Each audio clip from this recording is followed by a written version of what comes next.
Hey there folks, Greg Shepard here, S&A Financial Services. In today's video, I'm going to discuss two different scenarios in regards to TIAA lifetime income. One where it did make sense, one where it didn't make sense. The reason I'm doing this is probably the number one question I get or topic I discuss is, should I initiate lifetime income? If the answer is yes, how much? Okay, so hang tight, we'll get into the details. Again, for those of you that don't know me, name is Greg Shepard. I specialize in helping folks over the country just make sense of those oftentimes confusing TIA accounts. Okay, so let's get right into it. I'm not going to try to be too long-winded here, so bear with me. Also, I'm not going to get into the details. Okay, I don't have time or the desire to get into all the variables and nuances associated with each scenario. There are some underlying, common denominators here associated with both scenarios, which I will give you that information. Okay, so the first scenario, just a quick backdrop here. Again, don't have time to get into all the details. This individual has been with TIA for 35 years, been in traditional for probably 32 of those years. So she's been around a while, looking to retire, of course, talking about lifetime income. She did not want to initiate lifetime income. Again, little background on me. I'm not a huge fixed annuity person. Variable annuities, I'm not even going to get into. I do not advocate that with any company, okay, for various reasons I'm not going to get into right now.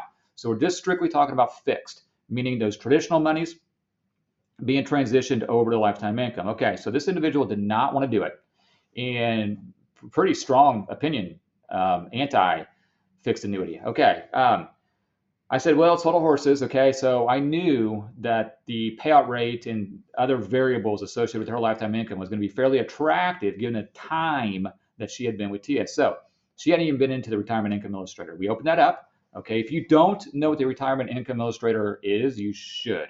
It's a very good tool to project fairly accurately what your lifetime income and various other benefits can be associated with your account at TIA.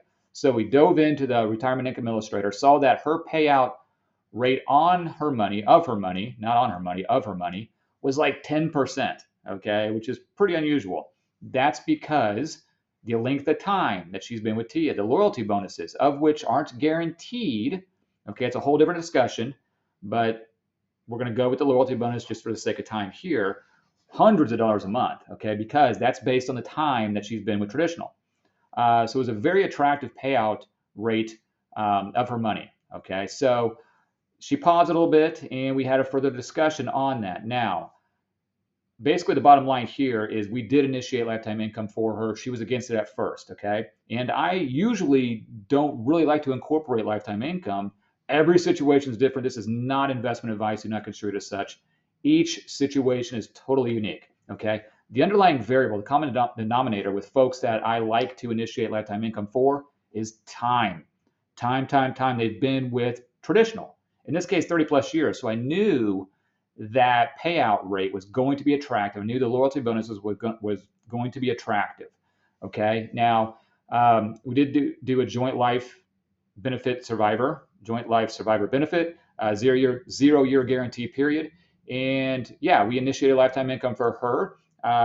So she's going to have Social Security, lifetime income, of which she didn't want prior, and interest from her rollover IRA. We rolled over liquid monies over to her rollover IRA and extracted for income as needed. Okay, that's one scenario. Really, again, the underlying theme here is time. So if you've been with traditional, I can't give you an exact time, 30 years for sure, but north of 20 years, the conversation is different than the second scenario. Okay, this person did want lifetime income. He did. He's been with TIAA Traditional for I think around 15 years thereabouts. He wanted to dump a whole bunch of more money into traditional for purposes of lifetime income. We're talking like $300,000 because he had reversed engineered and figured out how many dollars it was going to take to produce the amount of income he wanted per month. The answer was roughly $300,000 more than what he had in traditional currently. Okay, now, I knew this probably wasn't going to be a great idea for him, so we went into the Retirement Income Illustrator and we just common sensed it, okay? New money going into traditional for purposes of lifetime income aren't going to have as an attractive payout rate because, again, that's based on time. The loyalty bonus won't even be there because you can fact check me on this. I think it's got to be 4 or 5 years in traditional before loyalty bonuses start kicking in. So that's out the window on the new money going in. Okay. We're going to tack on joint life survivor benefit. He was married. He is married. Wife is younger. Okay. Now TIAA and other insurance companies they don't like that. Okay. Because obviously, sorry guys, we are probably going to die first if everything is normal health wise. Okay, actuarially, we die first, and wife in this case is a lot younger, so T is going to have to pay her a certain amount. I think we did 50 or 100% for the remainder of her life. Okay, so that knocked down the payment right there. So with all variables that we put into play, it made more sense for him to start the extraction process from traditional over to a rollover IRA, and then extract from the rollover IRA for income as needed. So two kind of polar opposites, and you might fit somewhere in the middle. But the underlying theme here is option A or scenario A or one. She had been with traditional TIAA quite a long time. That's a big deal when it comes to that lifetime income annuity option.